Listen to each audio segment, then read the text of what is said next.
लाखों जनता यहाँ पे देख रही है, लाइव चल रहा है, लाइव टेलीकास्ट है, तो आप अपना परिचय एक बार दे दीजिए।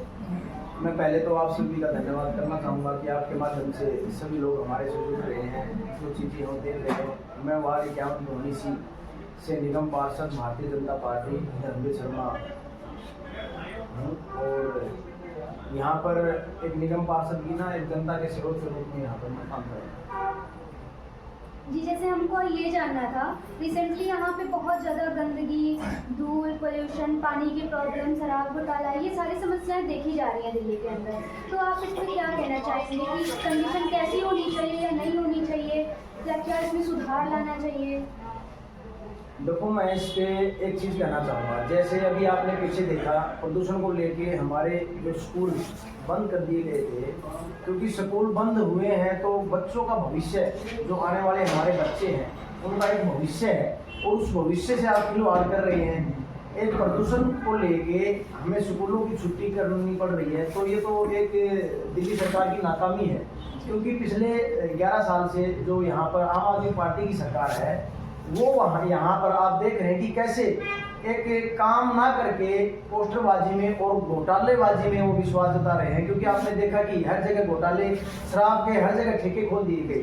क्योंकि एक शिक्षा के स्तर को हमें बढ़ाना चाहिए, या फिर हमें एक मेडिकल सुविधा देनी चाहिए, जो फ्री देने के काम है। एक मेडिकल सुविधा, कोई गरीब आदमी अपना इलाज करवा सके, या फिर शिक्षा, जो बच्चे शिक्षा ग्रहण करके आने वाले टाइम में हमारे जो देश का भविष्य है वो आगे बढ़े और कोई IPS IAS बने, तो ये हमारे लिए गौरव की बात होगी। लेकिन ये नहीं कि हम हर जगह शराब के ठेके खोल दें, एक बोतल के साथ एक फ्री दें। अगर आपने कोई चीज़ फ्री देनी है तो क्यों ना आप, अगर किसी को भी जरूरतमंद आदमी है, दूध की थैली के साथ एक दूध की थैली फ्री दें। आप ये, हमने इतने धरने प्रदर्शन, भारतीय जनता पार्टी के हर एक कार्यकर्ता ने इतने धरने प्रदर्शन किए उन शराब के ठेकों को बंद करवाने के लिए। हमारे यहाँ पे भी सेक्टर 4 में एक रिहायश है, उसमें 60 मीटर के मकान में शराब का ठेका खोल दिया गया, जगह जगह शराब के ठेके खोल दिए गए। वो हमने बंद करवाने के लिए इतने धरने प्रदर्शन किए, जब जाके वो काफ़ी ठेके बंद हुए। लेकिन उसमें उससे बड़ा एक यहाँ पर आपको देखने को मिला होगा कि जो केजरीवाल सरकार है, घोटालों में लिप्त है। शराब में इतने घोटाला कर दिया कि उनके सभी मंत्री, ज़्यादातर मंत्री जेल में जाके आए हैं, पैरोल पे हैं। अगर अब ये कह रहे हैं कि हमारा केजरीवाल ईमानदार है, इनको लोगों को ये देने पड़ रहे हैं, लेकिन मैं ये कहना चाहूँगा कि ये ईमानदार नहीं है। कोई भी चीज़, अगर कोई जेल में जाता है जी, कोई जेल में जाता है तो ये नहीं है कि वो ईमानदार है, उसको पैरोल मिल गई तो नहीं। कोर्ट, जो हमारी भारत की जो गवर्नमेंट है, वो कोर्ट के माध्यम से हम देखते हैं कि उसको पैरोल मिल गई, तो वो ये नहीं है कि वो ईमानदार है, वो बेकसूर है। जैसे ही आगे कोर्ट केस चल रहा है, जैसे ही कोर्ट उस पर डिसीजन देगी और आप दोबारा हमारा इंटरव्यू लेना, हम दिखाएंगे कि वो दोबारा जेल में जाएंगे, क्योंकि उन्होंने घोटाले किए हैं। जल बोर्ड घोटाला है, चुनाव का माहौल आ रहा है, तो इसमें क्या इस बार भी दिल्ली की जनता केजरीवाल के झांसे में आ जाएगी? नहीं, दिल्ली की जनता केजरीवाल की कथनी और करनी को पहचान चुकी है। क्योंकि जो अपने बच्चों की कसम खा रहा था, मैं कभी ये चीज़ नहीं करूँगा, वो चीज़ आपने देखी कि कैसे उन्होंने तो अपना शीश महल बना लिया। उसके बाद आप देखेंगे कि उनके जो मंत्री हैं वो लूटने पे लगे हुए हैं। आप जल बोर्ड में चले जाएं, जल बोर्ड घोटाला, इतना बड़ा घोटाला है जल बोर्ड का घोटाला। आप यहाँ पर बरसात के टाइम देखेंगे कि कैसे यहाँ पर पंप लगा दिए जाते हैं, जब सीवर भर जाते हैं, नाले भर जाते हैं। PWD के रोडों की स्थिति ऐसी है कि वहाँ निकलने के लिए रास्ता नहीं है। जब वो पंप लगाए जाते हैं, उन पंपों में भी घोटाला किया जाता है, ना कि कोई स्थायी समाधान किया जाता है। पिछले 11 साल में सीवरों की व्यवस्था, रोडों की व्यवस्था, आप देखेंगे कि जब हम नहा धो के कहीं बाहर के लिए जाते हैं, कहीं ब्याह शादी में या मंदिर में या स्कूल में, अपने ऑफिसों में जाते हैं, तो रोडों पे ऐसी स्थिति है, अगर थोड़ी देर हम रोडों पे खड़े जाते हैं तो हमें पाउडर लगाने की जरूरत नहीं है, और धूल मिट्टी ऐसे लग जाएगी जैसे हमने पाउडर लगा रखा है। अरे दिल्ली एक भारत की राजधानी है, यहाँ पर आप ये देखेंगे कि कैसे स्थिति है, रोडों की स्थिति है। आपने ना कोई आज तक रोड बनवाए। दूसरी ये कहता है कि मैं बस फ्री दे रहा हूँ। बस फ्री कौन सी फ्री दे रहे हैं ये? अगर केंद्र सरकार, दिल्ली सरकार को बस नहीं देते तो यहाँ पर हमारी मातृशक्ति को क्या, ऑफिसों में जाने वालों को भी यहाँ पे साधन नहीं मिलते। अभी जितनी इलेक्ट्रिक बसें हैं वो सारी हमारी केंद्र सरकार ने दी है, ताकि हमारे यहाँ पर दिल्ली में जो रहने वाले जो हमारे निवासी हैं वो परेशान न हो, इसका ज्यादा से ज्यादा लाभ ले। उसके बाद मैं आपको बताना चाहूंगा दवाई घोटाला। लोगों से कितना ये फ्रॉड कर रहे हैं। जब इनकी इंक्वायरी बैठी तो एक ही फोन से, एक ही नाम से, कभी उस चीज के टेस्ट करा रहे हैं, कभी उस चीज के टेस्ट करा रहे हैं, कभी उस चीज के टेस्ट करा रहे हैं, बिल पे बिल लगाए जा रहे हैं, लेकिन आदमी एक ही है, रहता पंजाब में है, रहता राजस्थान में है, लेकिन बिल यहाँ पे लग रहे हैं। जब ये घोटाला पकड़ा गया, उसकी भी इंक्वायरी चल रही है, उसमें भी ज्यादातर अंदर जाएंगे। अनेकों घोटाले इन्होंने किए हैं, रोड घोटाला, शराब घोटाला, अपने स्कूलों को लेके शिक्षा घोटाला, इतने घोटाले किए हैं कि अब दिल्ली की जनता है इनको पहचान चुकी है और इसको भगाने का कार्य अब यहाँ की जनता करेगी। और जैसे मैं बताना चाहूंगा कि आदरणीय प्रधानमंत्री मोदी जी ने एक हमारे जो 70 साल के सीनियर सिटीजन हैं उनके लिए एक अच्छी स्कीम पूरे भारत में ही लागू है। पूरे भारत में 2 स्टेट ऐसे हैं जहाँ पर पश्चिमी बंगाल में और दिल्ली में जो 70 साल के हमारे सीनियर सिटीजन हैं, क्या उनको इलाज करवाने का अधिकार नहीं है? जी, जैसा कि आपने देखा दिल्ली में शराब घोटाले के लिए बहुत सारी समस्याएं सामने है। उससे क्या हो रहा है कि हमारे मतलब जो हमारी माँ है, बहन है, मतलब जो भी महिलाएं हैं उनके ऊपर बहुत ज़्यादा हैरेसमेंट हो रहा है। तो उस पर आप क्या, जिस तरीके 30% जो है छूट दी जा रही है कि महिलाओं के साथ खिलवाड़ नहीं किया जा रहा। मैं बताना चाहूंगा कि शराब घोटाला तो इनका एक बहुत बड़ा छोटा घोटाला है और ये कह रहे हैं कि हम उसमें बेकसूर है, सबूत नहीं है। हमारी यहाँ की कानून व्यवस्था ऐसी है कि उन्होंने जब सबूत मिले हैं तभी तो इतने दिन जेल में रहे हैं, इतने दिन जेल में रह के आए हैं, पैरोल पे आए हैं। अगर घोटाला नहीं किया होता तो कानून व्यवस्था इतनी स्ट्रिक्ट है हमारी कि वो इसको अंदर रखते नहीं। जब ईडी ने सबूत दिए हैं तभी तो ये अंदर रहे हैं और अभी भी जमानत पे हैं, ना कि ये कोई उससे जो केस लग रहा है इन पे उससे मुक्त नहीं हुए हैं, अभी जमानत पे हैं, ताकि इनको जमानत पे यहाँ के आके, अब ये देखो ना, किसी का पासपोर्ट जब्त कर लिया गया है इनका, अब बाहर नहीं जा सकते आप, हर थाने में जाके अपनी हाजिरी लगवानी है। ये एक क्राइम जो करता है उसके लिए ये कानून होते हैं जो कोर्ट ने इनके लिए लागू किए हैं। इन्होंने इतने बड़े बड़े घोटाले किए हैं। जो जनता की मूलभूत सेवाएं हैं, जो आदरणीय प्रधानमंत्री श्री नरेंद्र मोदी जी चाहते हैं कि हमारे देश का विकास हो, सबका साथ, सबका विकास, सबका विश्वास, आप उसमें देखेंगे कि हमारे सीनियर सिटीजन हैं उनको 70 साल प्लस में आयुष्मान योजना एक ऐसी योजना है जिसमें हम बुजुर्गों का इलाज करवा सकते हैं। किसी भी हॉस्पिटल में, सरकारी हो, प्राइवेट हो, बड़े से बड़े हॉस्पिटल में उसको लागू नहीं होने दे रहे। जो हमारे बुजुर्ग हैं, आप ये बताएं, जो पिछले 10 साल पहले 60 साल प्लस हो, 60 साल के हो गए थे, आज वो 70 साल के हो गए हैं। 10 साल का उन्होंने, केजरीवाल जी ने हमारे बुजुर्गों के साथ इतना अन्याय किया है, उनको बुजुर्गों की पेंशन बंद कर दी गई है, नई पेंशन लागू नहीं होने दे रहे हैं। उनके 10 साल का जो हर्जाना है वो कौन भरेगा?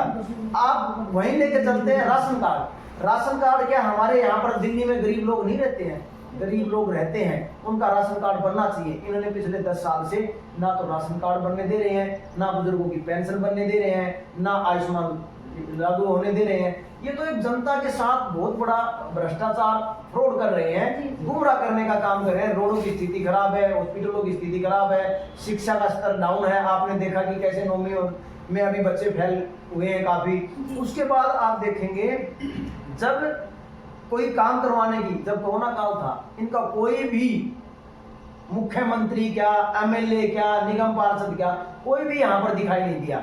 सब अपने बिलों में छुप गए। भारतीय जनता पार्टी का हर एक कार्यकर्ता सेवा भाव से कार्य करता है और कोई भी निगम पार्षद हो, एमएलए हो, एमपी हो, प्रधानमंत्री हो, सब सेवा भाव से काम कर रहे हैं। जनता की जो मूलभूत सेवाएं हैं उनके लिए वो दे रहे हैं ताकि जनता का विकास हो और अपने भारत का विकास हो। धर्मवीर शर्मा जी, मैं आपसे आखिरी बात करूंगा कि जिस तरीके से लगातार दिल्ली की जनता आम आदमी पार्टी के बहकावे में आई है, आपको क्या लगता है? जैसे कि हरियाणा में चुनाव हुआ, जम्मू कश्मीर में चुनाव हुआ, महाराष्ट्र के अंदर जो भारतीय जनता पार्टी की पूर्ण बहुमत की सरकार बनी, क्या दिल्ली की जनता इस बार सीएम अरविंद केजरीवाल जी के झांसे में आ जाएगी? अरविंद केजरीवाल को लोगों ने पहचान लिया है। वो हमारी झुग्गी झोपड़ियों में क्या स्थिति है आप जाके देखेंगे। प्रधानमंत्री श्री नरेंद्र मोदी जी तो जहां झुग्गी वहीं मकान दे रहे हैं, क्योंकि एक गरीब आदमी से लेके आप देखेंगे कि भारत का जो प्रधानमंत्री है एक गरीब आदमी के पैर भी धोता है और उनकी पूजा भी करता है। लेकिन ये इनकी जो आम आदमी की पार्टी की सरकार है, इनकी कथनी और करनी में बहुत काफी अंतर है। आप देखेंगे अभी इलेक्शन आए हैं, आपको ये दिखाई देना शुरू हो जाएंगे। इनके होल्डिंग पोस्टर आप देखिए, पूरी दिल्ली को आट रखा है, पूरी दिल्ली में इतने होल्डिंग पोस्टर लगा दिए, लेकिन ये पैसा जनता का है। जनता के पैसे के विकास को में ना लगाते हुए ये अपनी सेवाओं के लिए लगा रहे हैं। आपने वहाँ पे देखा हरियाणा में जैसे भारतीय जनता पार्टी की सरकार बनी है, भारतीय जनता पार्टी की सरकार जो वहाँ के मुख्यमंत्री, उन्होंने एक वादा किया था कि जैसे ही हरियाणा में बीजेपी की सरकार बनेगी, जो हमारी मातृशक्ति है उनको 2100 रुपए देंगे हम। हरियाणा सरकार ने 2100 रुपए की पहली किस्त दे दी है, लेकिन आम आदमी पार्टी की कथनी और करनी में अंतर देखिए। पंजाब में इन्होंने कहा था, कब इलेक्शन हुए थे, इन्होंने कहा था कि अगर पंजाब में सरकार बनेगी तो हम हर महिलाओं को 1000 रुपए देंगे, लेकिन आज तक लागू नहीं हुए हैं। वही ये झूठ यहाँ पर भी बोल रहे हैं कि हम महिलाओं को 1000 रुपए देंगे, 1000 रुपए देंगे। ये तो एक गुमराह करने के लिए है। अभी हमारे यहाँ से विधायिका थी राखी बिड़ला, जो आम आदमी पार्टी से 2 बार बन के आई थी, लेकिन अब यहाँ से भाग गई है क्योंकि लोगों ने उन्हें पहचान लिया और यहाँ से भाग गई है वो, क्योंकि उसको पता लग गया है। क्योंकि मैंने भी यहाँ पर मुद्दे उठाए, आप लोगों के माध्यम से हमने जनता के पास वो मुद्दे भेजे कि कैसे इनकी करनी और कथनी में अंतर है। जो 25 गज के मकान में रहती थी, आज इतनी बड़ी बड़ी कोठियां ले ली हैं और लोगों को लूटने का काम कर रही हैं। ऐसे ही मनीष सिसोदिया आपने देखा कैसे वहां से भागकर, अब वहां चले गए, दूसरी जगह भाग गए, एक भगोड़े के रूप में काम कर रहे हैं, क्योंकि जिन लोगों के बीच में ये रहे उन लोगों के काम नहीं किए और जनता परेशान है। अब की बार भारतीय जनता पार्टी की पूर्ण रूप से यहाँ पर सरकार बनने जा रहे हैं। भारतीय जनता पार्टी की सरकार बनने के बाद में जो हमारी मातृशक्ति है, वो हर मातृशक्ति को 2100 रुपये मिलेंगे, जो एक मूलभूत सेवा है, कोई यूज कर सके। उसके बाद ये जैसे 200 यूनिट फ्री दे रहा है, हम भारतीय जनता पार्टी उसको भी लागू रखेंगे, 200 की जगह 250 यूनिट बिजली फ्री देंगे। और आपने देखा कि पीने का पानी, इनकी सरकार है, पीने का पानी इतना गंदा है, लोग बीमार हो रहे हैं, गटर का पानी मिल के आ रहा है। भारतीय जनता पार्टी की सरकार बनने के बाद में स्वच्छ और जल पीने के लिए हम देंगे, ताकि यहाँ की जो जनता है, जो दिल्ली की राजधानी, भारत की राजधानी दिल्ली है, इसकी जो जनता है, ये हमारी देवतुल्य जनता है, इनको मूलभूत सेवाएं मिले, अच्छे पीने के लिए पानी मिले, अच्छे रहने के लिए घर मिले, अच्छे मेडिकल सुविधा मिले, अच्छी शिक्षा मिले। यही भारतीय जनता पार्टी की सभी नीतियां हैं और आगे लेके इसी पे काम करेंगे। मैं बात करूंगा जिस तरीके से आम आदमी पार्टी लगातार ये कहती जब जो है एमसीडी के अंदर नहीं थी, तो कह रही हम एमसीडी के अंदर आ जाएंगे तो हमारी जो है सरकार अगर आ जाएगी तो हम अच्छे काम करेंगे। तो अब तो एमसीडी के अंदर भी आम आदमी पार्टी की सरकार है, तो अब फिर काम क्यों नहीं हो रहे हैं? मैं बताना चाहूँगा, इनकी कथनी में करनी में अंतर है ना, जो कहते हो करते नहीं है जी। दिल्ली सरकार इनकी है, एमसीडी में सरकार इनकी है, मेयर इनकी है, हमारे यहाँ से चेयरमैन इनकी है। मैं आपसे यहाँ पर सीधा सीधा सवाल कर रहा हूँ कि जिस तरीके से दिल्ली के अंदर नई बसें जो है दिल्ली के अंदर जो है सेंट्रल गवर्नमेंट के अंदर दिल्ली आता है और भारत के प्रधानमंत्री नरेंद्र मोदी जी द्वारा जो बसें जो है नई चालू की गई, उस पर अपने टैग लगा रहे हैं, क्या कहेंगे आम आदमी पार्टी को आप? देखो, ये तो टैग जो काम हमारे होते हैं, जो भारतीय जनता पार्टी कार्य करती है, ये होल्डिंग बाजी में इतने आगे हैं कि ये तुरंत उसको लोगों को ये दिखाने की कोशिश करते हैं ये काम हम कर रहे हैं। लेकिन जनता जाग चुकी है, जनता है, दिल्ली की जनता जागरूक है, वो जाग चुकी है। उनको पता है कि केंद्र सरकार आदरणीय प्रधानमंत्री श्री नरेंद्र मोदी जी द्वारा ये बसें दी गई हैं और उन्हीं बसों का ये लाभ ले रहे हैं हमारे दिल्ली के जो नागरिक हैं।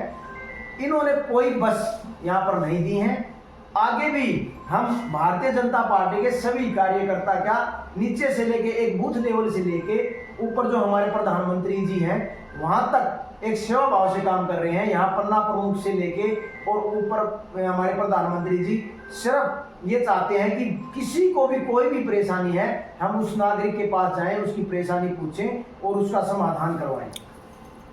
मैं आपसे बात करूंगा कि आपको क्या लगता है कि दिल्ली की जनता इस बार जो है सीएम अरविंद केजरीवाल जी के झांसे में आएगी, या इस बार जो विधानसभा का चुनाव जो है बिल्कुल दिल्ली के अंदर मैं बात करूं कि बिल्कुल बच चुका है, इस बार दिल्ली की जनता सीएम अरविंद केजरीवाल को दिल्ली से बाहर का रास्ता दिखाएगी और आम आदमी पार्टी को दिल्ली से बाहर का रास्ता दिखाएगी, और भारतीय जनता पार्टी की क्या पूर्व बहुमत की सरकार दिल्ली के अंदर में बनेगी? मैं बताना चाहूँगा, पहले तो केजरीवाल सीएम नहीं है जी, क्योंकि आतिशी सीएम है अभी जी। केजरीवाल तो भ्रष्टाचार, इतना भ्रष्टाचार किया, वो कोर्ट ने उसको पर जो आरोप लगाए थे, जो आरोप लगे हुए हैं, कोर्ट ने ये देखा कि ये इनमें सम्मिलित है तो कोर्ट ने उनको बैन कर दिया कि आप ये फाइल साइन नहीं कर सकते, ये चीज नहीं कर सकते, जबकि कोर्ट ने किया है ये। क्योंकि आपकी पार्टी लगातार कहती थी इस्तीफा, मैं एक मिनट बात करूंगा आपसे, आपकी पार्टी लगातार कहती थी सीएम अरविंद केजरीवाल जी को इस्तीफा दो, सीएम अरविंद केजरीवाल ने इस्तीफा तो दे दिया। नहीं, इस्तीफा कब दिया? दे दिया इस्तीफा जनता पार्टी ने, और जब कोर्ट ने उस पर बैन किया कि कोर्ट ने ये कहा कि आप कोई भी फाइल साइन नहीं करेंगे, तब मजबूरन उन्होंने इस्तीफा देना पड़ा। ये भारत का एक दुर्भाग्य है कि पहली बार कोई मुख्यमंत्री होते हुए जेल में गया है। अगर किसी पर आरोप लगते हैं तो पहले अपना इस्तीफा देता है, उसके बाद में वो जेल जाता है। लेकिन ये जब केजरीवाल है, ये कुर्सी से चिपक कर बैठ गया था, जो कहता था पहले अन्य हजारे के आंदोलन में कि जो भी आता है उससे वो कुर्सी से प्यार हो जाता है, ये वही केजरीवाल है, इसको भी कुर्सी से प्यार हो गया। जब ये अन्ना आंदोलन से निकल के आए थे तो जो है कांग्रेस पार्टी से कह रहे थे, कांग्रेस पार्टी की बगावत करके आए थे। इन्होंने कभी आपने देखा पिछले चुनाव में, लोकसभा का जो चुनाव हुआ था, इन्होंने कांग्रेस से गठबंधन कर लिया था। इन्होंने कहीं ना कहीं दिल्ली की जनता के साथ खिलवाड़ तो नहीं किया, बहुत बड़ा धोखा तो नहीं किया? ये तो बहुत बड़ा धोखा है। क्यों? आपने देखा कि शीला दीक्षित की सरकार थी, लेकिन केजरीवाल जो कांग्रेस पार्टी को जो गालियां देता था, आज उसी की जाके गोद में बैठ गया है। आप देख रहे हैं कि कैसे गठबंधन के साथ मिलके ये इलेक्शन लड़ रहे हैं। इनका एक ही मकसद है, जो रोहिंग्या हैं उनको ज्यादा से ज्यादा बसाना। आप देख रहे हैं कि कैसे कैसे जो यहाँ पर रहते नहीं है उनके वोट बनवाए गए हैं। आधार कार्ड में किसी के फादर का नाम नहीं है, किसी के पति का नाम नहीं है, लेकिन आधार कार्ड बना दिए गए हैं और उनके द्वारा वोटर कार्ड बना दिए गए हैं। मैं बताना चाहूंगा कि कैसे ये तुरंत ये ज्यादा से ज्यादा वोट बनवा रहे हैं। एक दिल्ली हमारे भारत की सुंदरता होनी चाहिए, उसको ज्यादा से ज्यादा बेकार स्थिति में लाके छोड़ दिया इन्होंने। ना कोई काम कर रहे हैं, ना कोई दिल्ली का विकास कर रहे हैं। तो आप देख ही रहे हैं, दिल्ली की जनता जाग चुकी है। जहां पीने को पानी नहीं, जहां रहने जाने के लिए सड़कें नहीं है, जहां बुजुर्गों की पेंशन नहीं है, जहां आप ये देखेंगे कि मेडिकल सुविधा नहीं है, वो दिल्ली अब की बार केजरीवाल जी को दिल्ली का बाहर का रास्ता दिखाएगी और भारतीय जनता पार्टी की पूर्ण बहुमत से सरकार बनाएगी। और भारतीय जनता पार्टी भी सरकार बनने के बाद में तुरंत दिल्ली का विकास करेगी और जितनी भी पॉलिसियां इसने रोक रखी है सबको लागू करेगी। सर, एक मिनट में समय देने के लिए आपको बहुत बहुत धन्यवाद। नमस्कार।